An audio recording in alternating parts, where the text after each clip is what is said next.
Okay, let's get into this. If you're listening, maybe you're already enjoying retirement, which is fantastic, or maybe you're really looking forward to it, counting down the days. And if that's you, well, congratulations. It's a huge chapter, right? A time that's just full of new possibilities.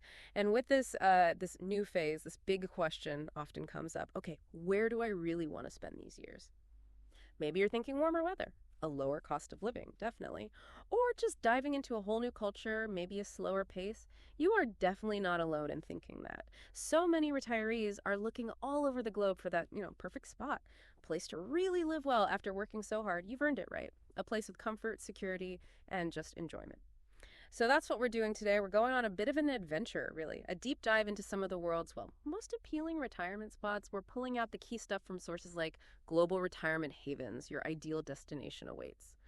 Just trying to help you understand the appeal, but also the practical side of things for each place. Think of it as your shortcut to getting informed. Yeah, it's interesting how universal that desire is, isn't it? For a really rewarding life after your career. And the sheer variety of what people picture as ideal is amazing. When we start looking Europe, it really often comes up first. The history, the culture, and crucially for a lot of people, really good healthcare. Yeah. That offers a lot of peace of mind. Oh, absolutely. I can see the appeal. And Spain. Spain seems to be everywhere on these lists. We know about the sunshine, the great food, which sounds amazing. But maybe what's a less obvious practical plus, something maybe people don't think about immediately? That's a good question. Because yes, the lifestyle is a huge draw, but something quite fundamental, maybe often overlooked, is Spain's public healthcare system. It's quite decentralized. It's funded through contributions available to residents, and it's pretty robust, a real safety net. Many people coming from, say, private systems find it really reassuring. And, cost effective too. It can really lower potential medical bills down the line. Right, without sacrificing quality. Exactly. And you mentioned the expat community. That's not just about finding people who speak English. It often means ready-made networks for navigating local stuff, getting tips, making those social connections. That can be just invaluable when you first arrive. That's such a key point, especially for the long haul. Okay, so nearby there's Portugal, another place that really seems to have captured people's imagination. Stunning coasts, Lisbon, Porto, lovely cities. What makes Portugal stand out, practically speaking, for someone thinking of moving? Portugal's got a lot going for it beyond the scenery. One big thing is affordability. It's actually surprisingly affordable in many popular areas, even with its growing popularity. And like Spain, yeah, top-notch healthcare. But maybe a key differentiator is the visa situation. They have some really attractive options. The D7 passive income visa, for example. It's known for having a relatively low income threshold, and it specifically targets passive income. Passive income. Okay, right, like pensions, rental income.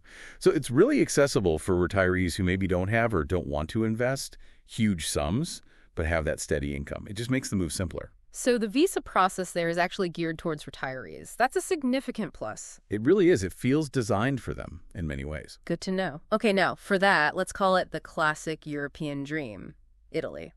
Pasta, wine, art, history. It's iconic. Absolutely iconic. And Italy also has an excellent healthcare system. That's a big tick. But the cost factor often comes up. People ask, is it affordable? And yes, major cities like Rome or Florence, they can be pricey, no doubt.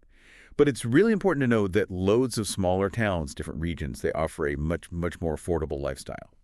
You really don't lose that amazing Italian spirit or the quality of life.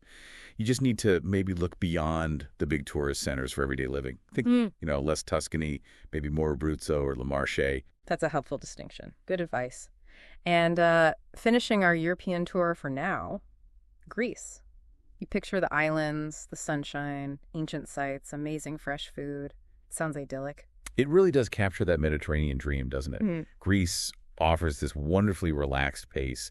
You feel the history everywhere. And the cost of living can be really attractive, especially if you get away from the main tourist islands or cities. But something that people who move there often highlight is, the genuine warmth of the people. Okay. Yeah, yes, the language can be a barrier initially, sure. But the hospitality, the sort of eagerness to welcome newcomers and help them settle in, that's often mentioned as a really big plus, maybe more so than in some other places where expat bubbles can be bit more separate. That sense of community sounds really important. Okay, so we've explored Europe's history and culture. Let's cross the Atlantic now. Moving maybe from that historical charm to more natural wonders. Places like Costa Rica offer something quite different, right? Especially for nature lovers. Rainforests, beaches, wildlife. Definitely a different vibe. And a huge part of Costa Rica is the whole pura vida lifestyle. Yeah. It's more than just a phrase, It's this deep cultural thing about a relaxed, joyful approach to life, taking things as they come.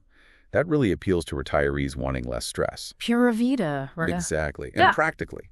Lower cost of living compared to many Western countries, and a strong healthcare system, too. Now, the infrastructure, maybe the roads aren't always perfect, or services in some rural spots might be less developed than you're used to. Okay. But residents often see that as part of the adventure, embracing a different way of doing things in a beautiful place rather than a major negative. It's as part of the authentic experience there. That makes sense. Embracing the difference is key. Okay, staying in the Americas. Mexico, huge convenience factor, right? Especially for North Americans. You get that vibrant culture, amazing landscapes, beaches, colonial towns, everything. And the cost of living is significantly lower. Plus, lots of established expat communities, which must help with settling in. Absolutely. That convenience, the proximity, the existing expat networks, they definitely smooth the path for many. But, and this is really crucial, something the sources always stress. Yeah. You have to do your research on specific areas regarding safety. Right. That's often mentioned. Yeah, even within well-known expat areas, the situation can vary quite a bit from one town or even one neighborhood to the next. Getting real-time local info, maybe from online forums or people on the ground, is key. It's not to say it isn't safe. Many retirees have wonderful, affordable lives there. But it's about making an informed choice about where exactly. A very important point. Choosing wisely. Okay, let's take another big jump. Southeast Asia. Malaysia comes up as a really interesting, maybe unique option. A blend of cultures. Amazing food. What's the practical appeal for someone considering moving that far? Malaysia's fascinating. What really grabs attention is the very low cost of living. Across the board, really. Right. It can make retirement funds stretch significantly further. Like how low are we talking? Well, things like local food markets, public transport, ride-sharing, incredibly affordable. Imported Western goods might still be pricier, sure, but your day-to-day costs can be drastically lower. Another big plus. English is very widely spoken. That makes settling in, navigating daily life just much easier for many people. Less initial stress with language barriers. That's huge. It really is. And the healthcare system is highly regarded and also notably affordable. Again, peace of mind for the long term. So you're after tropical weather, beautiful beaches, great food, and a welcoming place that feels genuinely different, but it's still easy to navigate. Malaysia is a strong contender. Yeah. Offers exceptional value. Wow, okay. So we've really covered some ground today. Europe, the Americas, Southeast Asia, each with its own flavor, its own pros and cons. As we sort of pull this all together, what are the absolute must-think-about factors, the common threads that run through deciding on any of these places beyond just, nice weather? Yeah, looking across all these destinations, a few things consistently rise to the top. First, healthcare, access, quality, cost, and how it works with any insurance you might still have. Second, visa requirements. Seriously understanding the long-term stay rules because they can be complex and vary hugely. Right, the paperwork. Exactly. Then, the local language. How essential is it to learn? Are you willing to put in the effort?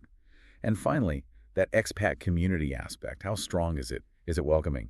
What kind of support and social life does it actually offer? These aren't just minor details. They are fundamental to your comfort, your security, your happiness in a new country. So, thinking about your decision, if you're listening, these things matter because they hit your daily life, right? How you feel day to day, whether you feel you belong. Thinking about them before you go can save a lot of potential trouble, maybe even heartache later on. Absolutely. And the best advice, honestly, the advice that comes up again and again in the sources is do your homework. Really dig in. If a place we talked about sparked your interest, don't just stop here. Read articles, watch videos, join online groups for that area, and if you possibly can, take an extended trip. Not just a 2-week vacation, but try to stay for a month, maybe more. Like a trial run. Exactly. Get a real feel for the place. What's it like living there day to day, not as a tourist? That kind of firsthand experience is just invaluable before you make the big commitment. It's a huge decision, no doubt about it. But what an exciting one. This amazing chance to really design the retirement you've always wanted, a chapter you get to write. And maybe one final thought to leave you with.